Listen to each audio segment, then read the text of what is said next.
Making money through social media. How do influencers do it? What are the tricks they use, and how do they use our attention to make themselves hard cash? From Phonogram and the Attention Practice, this is the podcast all about the attention economy. Welcome to Can We Have Your Attention? Claire, we have to have a conversation. Okay. The thing is, we are not meant to do production meetings on air. Uh-oh. But you very kindly write the show notes for every episode. And I've got to tell you, you are writing beautifully scripted essays for each one. And none of it fits. And I'm having to get rid of all of it just so I can actually send the episodes out. You're not getting rid of all of it. You're editing it. Heavily You're such a edited. good journalist. Well, thank you. Such a good journalist. But there we go. Just so you know, that's why half your lovely, beautiful show notes that you send to me every week don't make it. It's not because I don't like them. It's simply because you only get 4,000 characters. Who knew? I didn't think you didn't like it. It's, that didn't even cross my mind, James. But 4,000 characters? Yeah, it's not many. But especially when you take into account all the kind of, internet addresses and things like that. The URLs. That's the word. Yeah, I hate using like the short links because I don't know, like as a user, I see those and think someone's tracking me and I just don't like the idea. This is a whole show about like how we're tracked anyway. But okay, so maybe this is a use case for short links. So maybe I'll do the short links. Well, we can think about that, certainly, can't we? But look, the thing is, Claire, you are the founder of the Attention Practice. This is the podcast all about the attention economy. I just wanted to bring your attention to the fact that the show notes weren't quite in the way that you wanted them to. But there we go. Thank you. I appreciate all your editing efforts. They're very good. I've never complained once. I think you'll notice it because I do look at that. I had noticed that you hadn't complained and I appreciated you for it.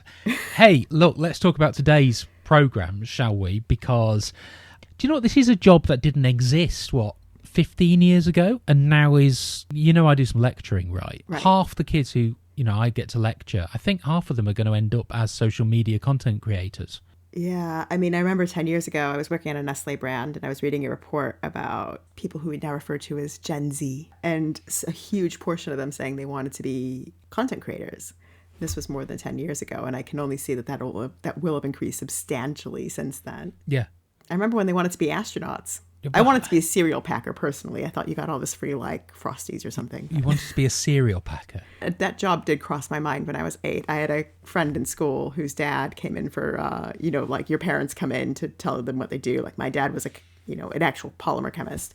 Other people, their moms came in, they were doctors and stuff. The most exciting one was the day the kid whose dad worked in the General Mills cereal plant came in. That was, the highlight of our year. Free cereal for everyone. You didn't give them mini boxes. Frosties reception. Anyway... so good. Sorry. But boom, he's here all week. Good morning, everybody. Right, Claire, what are we talking about today? So on that glorious note, we are here to talk about how influencers make money. And I think we should also caveat it with, do they actually make money? Because, we'll come into that too. I feel like I've been promising this episode every week for 6 months. But it came to a head the other week because I was attending a reading of the amendments to the forthcoming changes to the representation of the People's Bill. Now, listen, Claire, we need to have conversations about your social life. I am concerned. Well, as someone who has a politics degree, let me tell you, it was very exciting to be able to go to Portcullis House and watch MPs to talk this thing. But the specific amendments they were looking at were the ones related to mis and disinformation in elections. And how do how do we deal with this? And it's worth saying that this bill is, I think, it's an incredibly well-constructed bill. It takes modern politics and all of the things that influence that into consideration. For example, there's extensive changes on campaign finance regulations and on the amount of time that these rules apply for it. Did you know previously that the campaign window was only the 6 weeks leading into an election?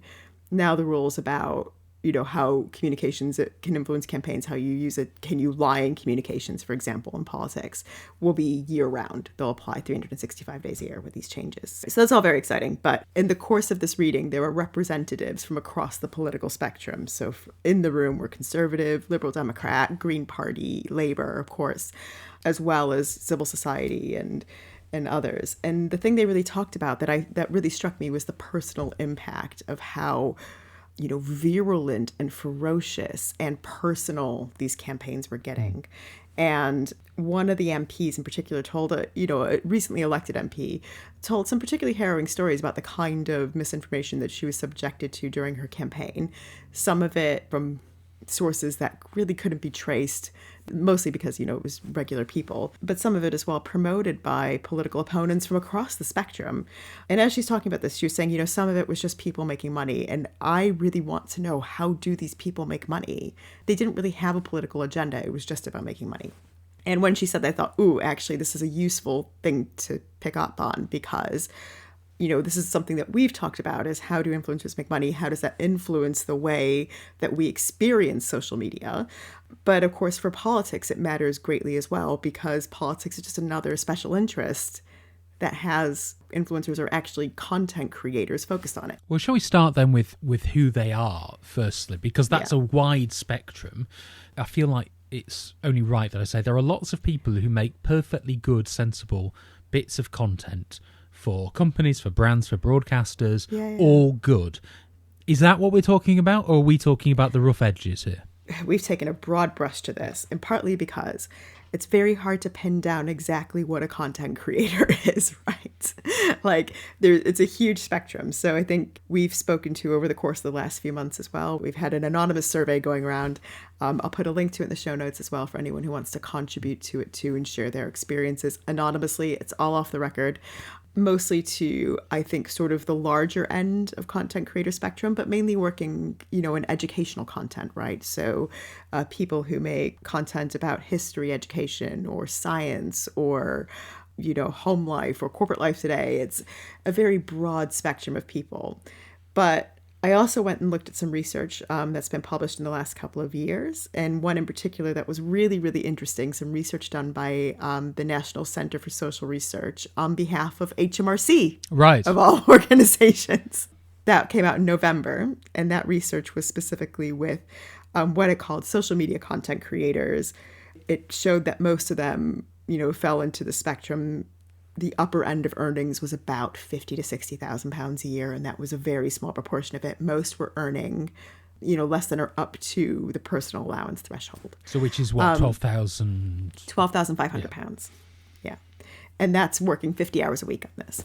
But that research was a gold mine in terms of understanding motivations for getting into it, how UK-based content creators make money, and what it takes to keep up with that system.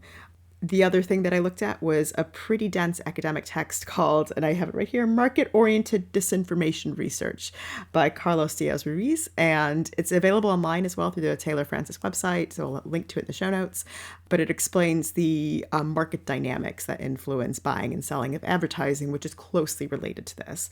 And then finally, The Attention Economy and How Media Works by Karen Nelson Field, which talks about how algorithms deprioritize, but mostly prioritize very emotionally engaging content. Now, the way she's looking at it is mostly talking to people in media and advertising to encourage them to do things that are more positive, because positivity actually gets better results, but it's also much harder to do. But social media content creators, who are they? So the headline grabbing news makes it seem like this is a pool of people who make millions of pounds, right? So there was an article the other week that was in BBC News about HMRC saying that, a record 1,000 people under the age of 30 made more than £1 million in tax year 24-25. And, it attributed that rise of about 11% mainly to social media content creators. So in that pool, you usually have footballers as well, or you have actors, actresses, musicians. If Harry Styles is still a UK taxpayer, he'll be in that, for example. Yeah. He'll be in that group of people. Yeah. But they attributed the rise to the rise of social media content creators and budgets being shifted to those people. But they're a very small fraction of content creators. Overall, most content creators are people who are earning, they basically call it pocket money, or receiving effectively gifts. And those who are doing it full time, they're earning not as much money as you think. Are we making a distinction here between content creators and influencers? So it's interesting because the report doesn't make that distinction, but it talks about the preferred term. It lands with content creators because most of them refuse to be known as an influencer because it's seen as a pejorative term. And this is something that came up in our own, I loosely call it research, but, the survey that we sent out, every single person in that survey said they disliked being called an influencer because it didn't feel like an accurate representation of what they do. They felt like they create content that has value to the audience in some way. They're seeking to do something, either to educate or to engage or to build a community around something they really care about. And so it felt like influencer, if you were to scratch the surface of it, it seems like a very selfish, almost narcissistic term, which just made them feel a bit icky. They refer to themselves as content creators. So we're going to use that term in this show because I think that is a really accurate representation of what they do. And I think it's worth respecting, their preferences on this. And also, I think it's probably worth saying, isn't it, that for lots of people, I was joking about, well, not joking really, but the students that I was teaching, some of them will become content creators and so on. But I think for lots of people, that is a much more viable path now, or at least kind of that's how they perceive it to be, than going into a traditional, quote unquote, job. So because the amount of jobs, especially, we now in the UK, we've got youth unemployment running at a much higher rate than it has in many previous years. I think for so many people, they just look at this kind of stuff and go, well, at least I know how to use my phone. I can make stuff. Maybe I can make some money out of it. And that's a better starting point than not having a job at all. Yeah, I think there's some absolute truth into that. So interestingly, in the HMRC report, they touch on this. They say that there was a huge rise in people who became content creators. Most of the people that they interviewed for the research got their start during the pandemic. And it wasn't because they had more spare time. Well, actually, they did have more spare time because a lot of them were subject to job losses themselves. That job loss both created the opportunity and that it created time, but it also became an impetus for them to figure out a way to make money and hone their skills and develop a craft that is more self-sustaining or self-reliant than getting another job, which may or may not materialize. And, as you say, youth employment has not gotten better in this period, I think in the last year in particular, because of AI and because of, the shock in the professional market, particularly if you have a degree in computer science or software engineering, law. Law was the real shocker to me. Or finance, you're going to really struggle to get a job. So more and more people are, looking at this as a viable way to make money, I guess the same way that you might have done years ago, maybe setting up on a market stall, for example, or just trying to find anything that you could to make money. Well, absolutely. And I think it must be incredibly difficult for anybody starting off now. You've effectively started again, right? In our early 40s, and we've got 20 years of experience, and I think we're both finding it slightly difficult to navigate our way through the oddness that is the job market at the moment, or at least the employment market. For someone who's in their early 20s with no experience, it must be almost impossible. I feel for them deeply. I meet a lot of people who are in their early to mid 20s who are just entering the job market. Especially if they've gone into a field that was seen as a safe bet, right? What could be a safer bet? Can you imagine 5 years ago telling someone, you know what, don't do that degree in computer science, you will never get a job with it. Right. Don't do that law degree, you will never get a job with it. It just seems so crazy. And that's even before you get into humanities, into social sciences.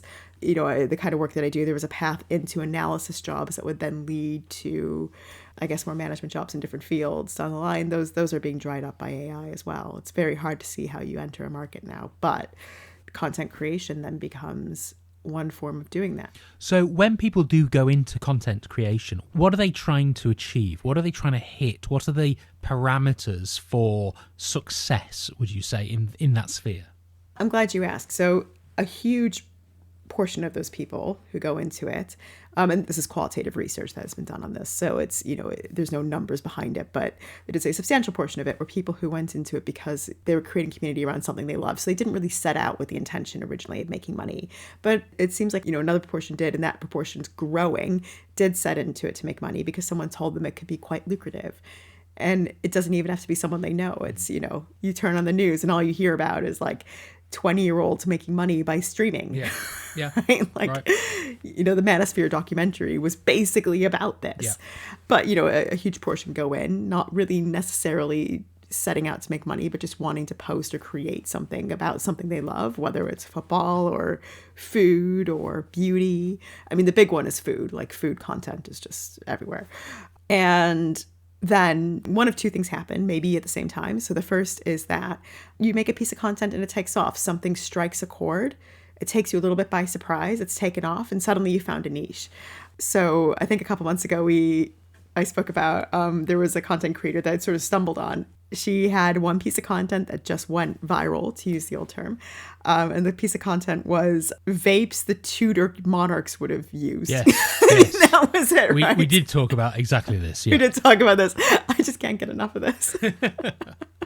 But there was like this whole strand of content. Yeah. And something works about that, and then it just takes off. And so they just do a lot more of that because that's the niche they've discovered. And then sometimes this happens, concurrently. They get approached by brands and asked if they could do a partnership or would they like to attend an event. And that suddenly sparks their thinking that maybe this isn't just something they can do as a hobby or something they can do for enjoyment. Maybe there's a career in this. Maybe there's money to be made in this. Maybe you can have a life that you control from making this sort of content. So that's what leads them into the path of trying to do this full time. So how do they make money? I mean, we've kind of said they don't make money. The vast majority of them don't make money. So they don't make money. Is it simply through the amount of followers they have? Before we go into how they make money, I think it's worth saying that this journey then takes them in two directions, right? So either, a small proportion do then find a way to keep this thing going, usually by what they call stacking media, right? So say you're a gamer who makes money from your Twitch stream. You then might have YouTube content on top of that. You then might develop, another strand of activity that's a brand partnership. And this happens over a number of years, but you find your sweet spot, you go into it, you build on that, and you keep going. Actually, you and I have talked about this, and it's something that we're still working out. Like, okay, what exactly is our niche, and how do we do that? Well, and also which platforms you need to use, how you want to use them. And we've said, haven't we? Yeah. We have a YouTube channel, but we don't update it as often as we should because I don't have the time to do it as often as I should. And, Neither of us do. Yeah. That in itself, the priority for me at this point is the podcast, just because we're still trying to establish it, get an audience, blah, blah, blah. I also know that you don't necessarily get the audience for your podcast doesn't come from YouTube views. So you are serving unless you're things. making a video podcast, which is a totally different thing. Exactly, right? So there's all these different things to consider. Yeah, that's certainly a thing, because then they do go into this, and some try it for a little while. They do make a success of it, but a lot then realize that it's a huge amount of work for not a lot of return. Yeah. The report talks specifically about content creators realizing that it's going to take 50 plus hours a week to keep that going. And you won't even reach the personal allowance threshold of £12,500 a year to qualify for paying taxes. It's crazy, isn't it? Yeah. And they put in a huge amount of work. And you can see that. I was looking at Adam Mosseri announced some changes to Instagram's algorithm the other day. Adam Mosseri being the head of Instagram. And, in the comments on those changes, there were a huge number of people who just said, I just don't understand why my content isn't being shown to followers, or how have I put this much effort in and only gained 200 followers?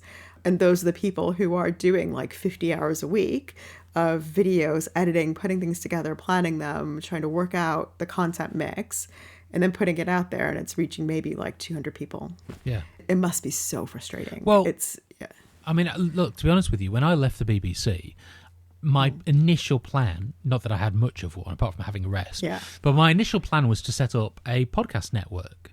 So this was going to be my first podcast, and I would have a suite of them. Now, I might still do that, but I realised very quickly that actually you can't make any money out of them unless they go absolutely wild very quickly. And usually that's only if you've got celebrities, or you get a really tight niche, which is obviously what we're trying to do here. Okay, we've got a very tight niche.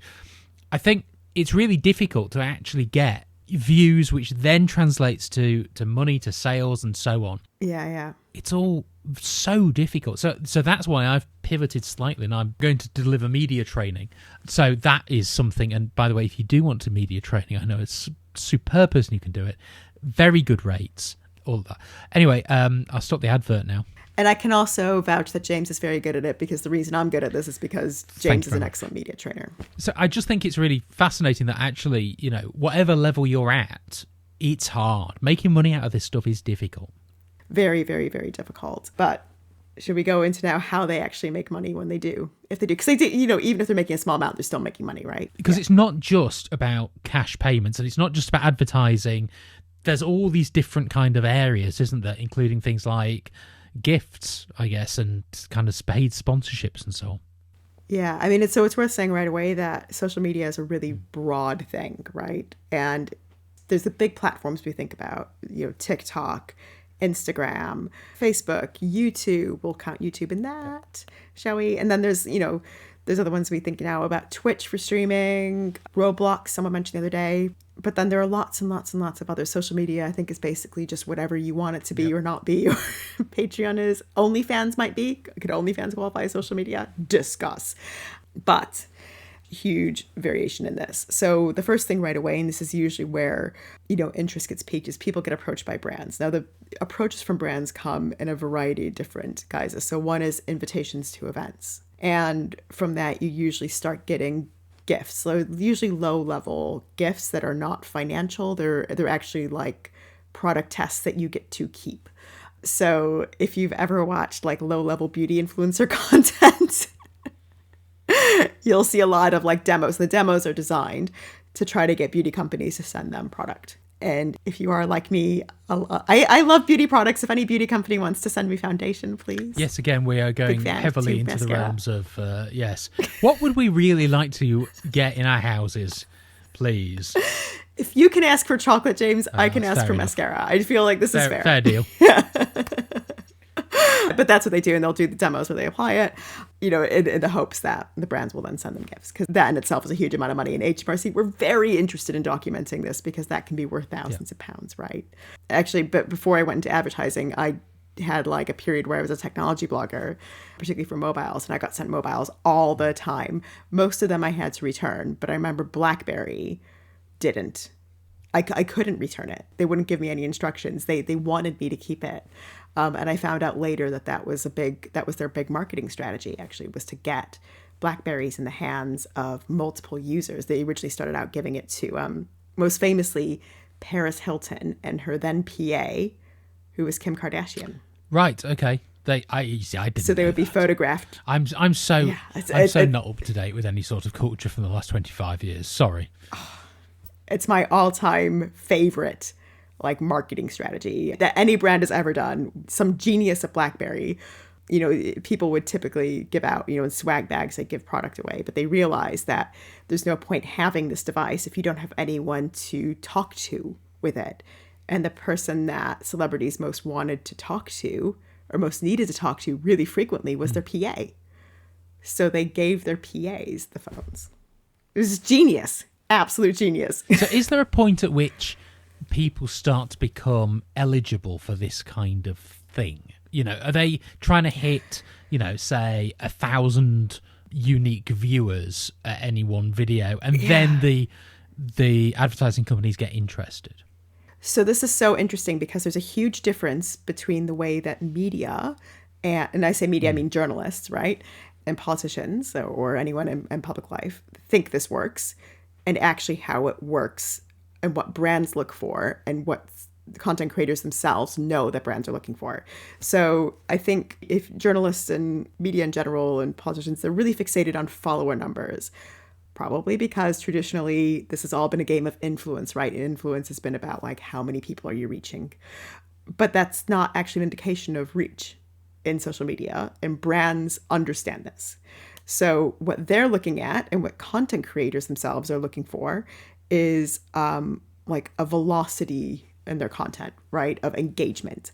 So how many times has a piece of content, as just content in general, has it been shared? Shares are the big one.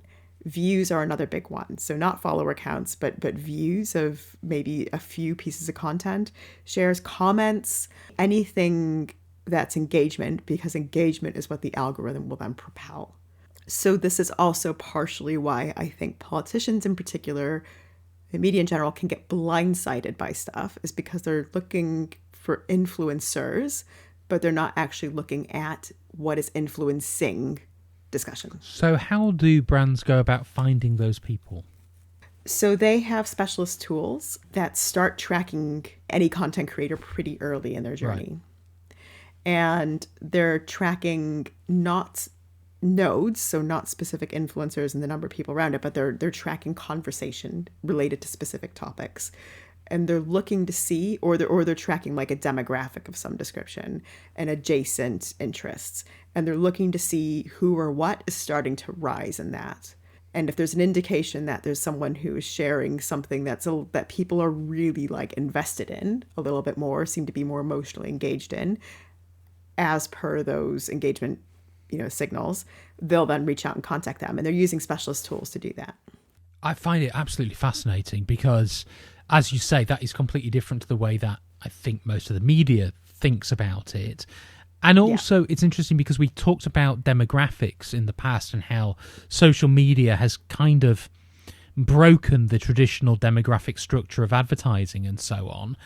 And yet, they're trying to aim for particular groups of people. So when you say, look, let's take mascara as an example, just because you've talked about it.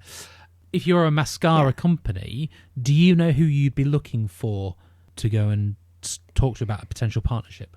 Yeah, so over time, you'll have built a pretty sophisticated query into your social listening tool to do that. So it would have started with, I guess, what we'd look at as traditional beauty influencers, right? So makeup artists who then have a social media handle. There's a couple in the UK who are really big. Sally Hughes, Hannah Martin. Oh God, I've worked with so many of them over the years. Not those two, weirdly, but a bunch of others, and all their names escape me now. But there'll be in that vein. But over time, they'll have branched out into new ones that are emerging, and they might come through, as makeup artists who then have a side in celebrity gossip, right? But they'll be looking at those adjacent fields as well, like cat content or a commentary about vapes. Right. And then all of that will feed into the algorithm. They'll start looking at who's emerging in it. It might also be that they have a specific kind of audience in mind for a new product, for example. So there's a world of difference if you're, say, Bobbi Brown. For anyone who doesn't know, Bobbi Brown is a premium makeup brand owned by Estee Lauder, sold in department stores worldwide. And you usually go to them if you're like getting married and you need a makeup look or that kind of thing, big event. They teach you how to apply eyeshadow. They're very good, but they're like a big mass premium makeup brand. But if you're, say, a high street makeup brand, like say you are, what's a good one? Revolution, which is sold in Boots or in Superdrug. What you might be doing is trying to look at emerging content creators who are talking to teenagers, and they might have slightly, broader interests. So you might be looking for people who are really interested in festival makeup, for example, or in festival looks. Or you might be looking at people who are really interested in replicating, movie looks. And so when it comes to that kind of conversation between the brand and the content creator, what are each side trying to achieve? I mean, obviously, as a content creator, you'd imagine they're going, oh, give me free stuff / money. From the brand side, what are they trying to get with that content creator? Is it an exclusivity about using their products?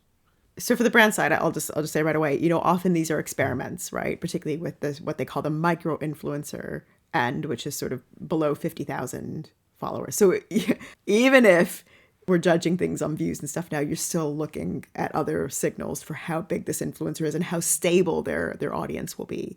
So that 50,000 mark is a useful term, because that anything below 50,000 is micro, anything below 10,000 is a nano influencer. And you're looking to kind of experiment, see if you can reach a different audience, try different things out, or reach a particular niche, or get a handle on how a product might perform. For the content creators themselves, there's a couple of other things. So one is that actually having a brand partnership builds your profile. It says that you're legitimate. It says that you're worth spending money on. If a big brand in particular thinks you're worth spending money on, then you're worth spending money on. Because right? You're worth it. So there's that. Because you're worth it. Oh, thank you, James. Just trying to help. Thank you. Well, no, but that legitimacy thing is really interesting, isn't it? Because you've got this essentially wild west of people just going on making videos by themselves. And they're all striving, I would imagine, to some extent for legitimacy. Now, that is probably double-edged. So, from the brand point of view, yes, if you are a makeup artist or whatever, it's great that you suddenly have a collaboration with Estee Lauder. I don't know if that's a thing, just bear with me. It's a thing, yeah. But also, then you've got the other side, the political side, which is where people actually don't want the same level of buy-in with a political brand because they actually want to be seen as a kind of independent voice. Well, you might be surprised. So I'm just going to touch on very quickly the other ways that they make money, right? So in addition to paid brand sponsorships and UGC, or user-generated content, you also have things like affiliate codes and links. So a brand gives a content creator a code to include in their piece, and that code, they track the amount of buys that come from that code, and they might get a cut from that. So in the Manosphere documentary, in Louis Theroux Manosphere documentary, the indications seem to be that HS Tiki made a lot of his money from an affiliate code with a cryptocurrency trading platform. Don't know if that's actually true or not. They insinuated it very heavily. But pass. And if you reach a certain amount of followers or a certain amount of engagement on your content, you then open up other opportunities directly with the platforms for making money. So for example, like profit share agreements or revenue share agreements for things like subscriptions on the platform, or you're allowed to sell advertising against your content and you get a cut of that. I mean, that's where you're starting to get into the, stratosphere levels of influence. And then there's creator funds some of the platforms have. So they have money set aside in a pot to help creators themselves develop their business on the platforms, because the more creators you have and the better they are, the more people are likely to stay on the platform.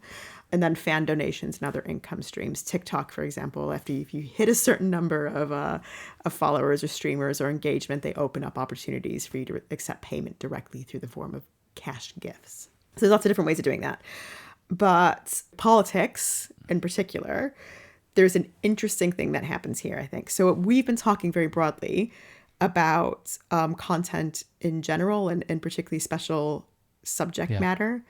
I think one of the things that's I think is probably hard for media in particular to understand is that politics is just another subject matter interest. Yeah. Right?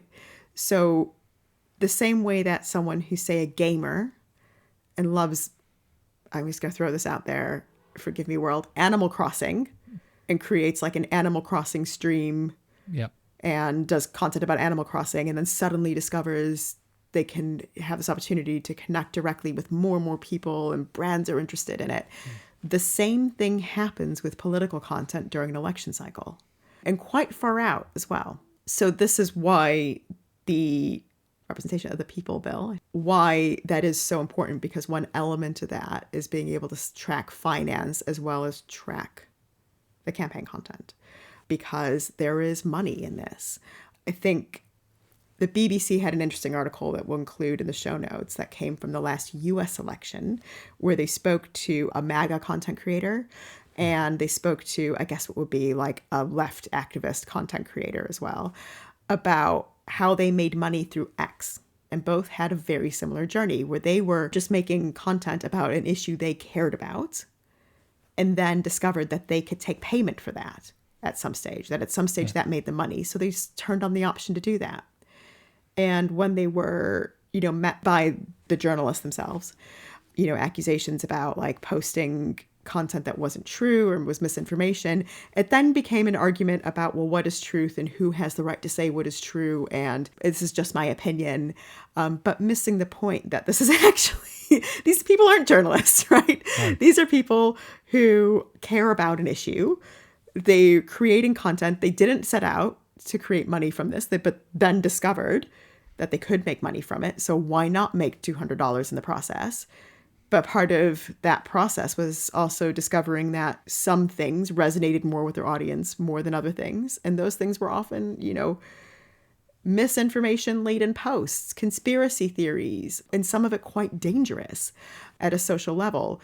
At no point did they think, actually, this is dangerous, because we've just never been taught to think that way, right? We've been taught one of two things. One, either there's trusted media and then everything else is not to be trusted, or that we're not taught to think of ourselves, our opinions, as misinformation. And also, is it to a normal person? Like you can understand why they didn't think that their political opinion or their expression, I think especially in the US, was misinformation on either side of the spectrum, right? Like they just posted something that they thought was helpful and would be attractive or interesting to their audience, and then also happened to make them, and I'm not making this up, like $5. These people aren't going to be millionaires off of this, but it's just, this is a special subject matter. That's how the algorithm treats it. That's how the platforms treat it. That's how the content creators treat it. They do not think of themselves as journalists.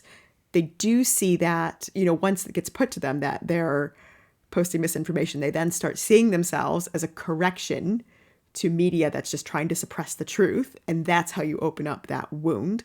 But generally speaking, to them, they're just doing something that they care about, and it happens to make money. The problem is where that money comes from. We got through so much of the episode before mentioning the word algorithm. I think we should be proud of ourselves. So proud.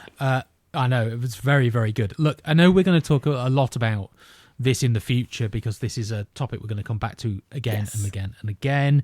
And we've got a couple of guests lined up as well, haven't we, to talk more things, disinformation and attention and all of that. I wanted to finish really by asking you whether you thought this was a possibly long-term career for people, being a social media content creator, because it appears to me, yes, you can have a great, thing that goes viral, but the shelf life is so short nowadays. Yeah. For things, we talked about the news cycle before and how quickly that can move. Well, this social media can move even more quickly than that, it seems to me. You're in vogue one day, you're not the next. It's really hard to remain relevant. It really is. So in my advertising career, I started working with content creators really early on, right? And a couple of things stood out even at that point. So one was that some content creators, just for some reason, have it, whatever it is, more than others. And there's no rhyme or reason to what that is. Zoella, for example, I worked on a project where Zoella was one of the participants in it. And I remember we put, different videos featuring different content creators into testing. And even people who'd never seen a YouTube video in their life found Zoella, a persuasive ambassador for that brand. They wanted to see her everywhere. And to me, it was already really apparent that there were some who were just going to be able to sustain this long term and were going to be able to develop it. And she did then go on. This was very early in her journey. She probably had 80,000 followers at the time. Within a year, she had 1 million. The next year she had book deals. Like it was wild. But you could see just from those results that she was going to be the one to do that because people really responded to her in a way that was just rare.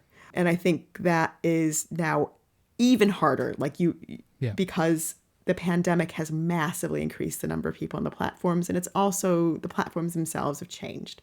When we did our own survey with content creators who were generally pretty big and had established audiences, they said that they felt like they were at the mercy of these non-human things, the algorithms. One of them said that they took 3 weeks off after they had a baby, and the algorithm penalized her. Yeah. She couldn't reach her audience for weeks. Yeah. Even after she came back, she said it's so strange that she felt like she wasn't allowed to take any time off, even for something as human as having a child. And a number of content creators said the same thing, right? There was, concern about being able to reach people who'd opted in, right? They just weren't going to be shown to people anymore.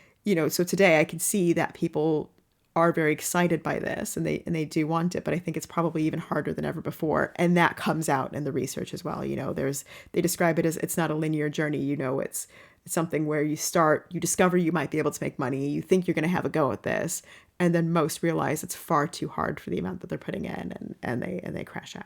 And of course, it's changing all the time. I mean, you only need to look at, say, somebody who might have become quite a big personality on X and suddenly X changes and their income streams have gone. So I think it is absolutely and unless they fascinating. Keep up with those changes, and those changes are making them demanding of them to say ever more outrageous, outlandish things in order to retain that attention, in order for them to make, and let's be real about this, less than the personal allowance threshold. Like these are the exact people that a lot of politicians, I think, particularly if you're reform or if you're green, you theoretically care about labor in particular, like this is the audience you're speaking to. These are the people who are desperate for opportunity, so desperate that they are trying to say and do things just to get by.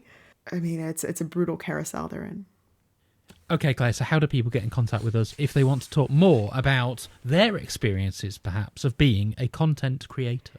Yes. So 2 ways to do this. Number 1 is if you want to be you can remain completely anonymous. We have a link to our survey in the show notes on this. It does not ask for your personal information. It will not be traced back to you. It's just a few questions asking about your experience, and you can tell us whatever you want us to know about that. And we have personally found it really valuable for understanding this and helping educate others on exactly what this experience is like. And I should also say that a lot of the ones who responded so far, thank you to everyone who has, most of them have said how rewarding they found it as well. So this is a really, if you're able to make a success of this, as you do it, the reward comes from the community and from people engaging with it. It's a great thing. The second way to get in touch is by our email, hello@canwehaveyourattention.com. I'm going to say we are not sponsored by this company in any way. They have no way contacted us. I'm just going to say, we use Proton Mail as the back end, so it's very secure. No one's going to trace it back. And we are operating on a off-the-record basis for this. Claire, a pleasure. Thank you very much. Thank you, James.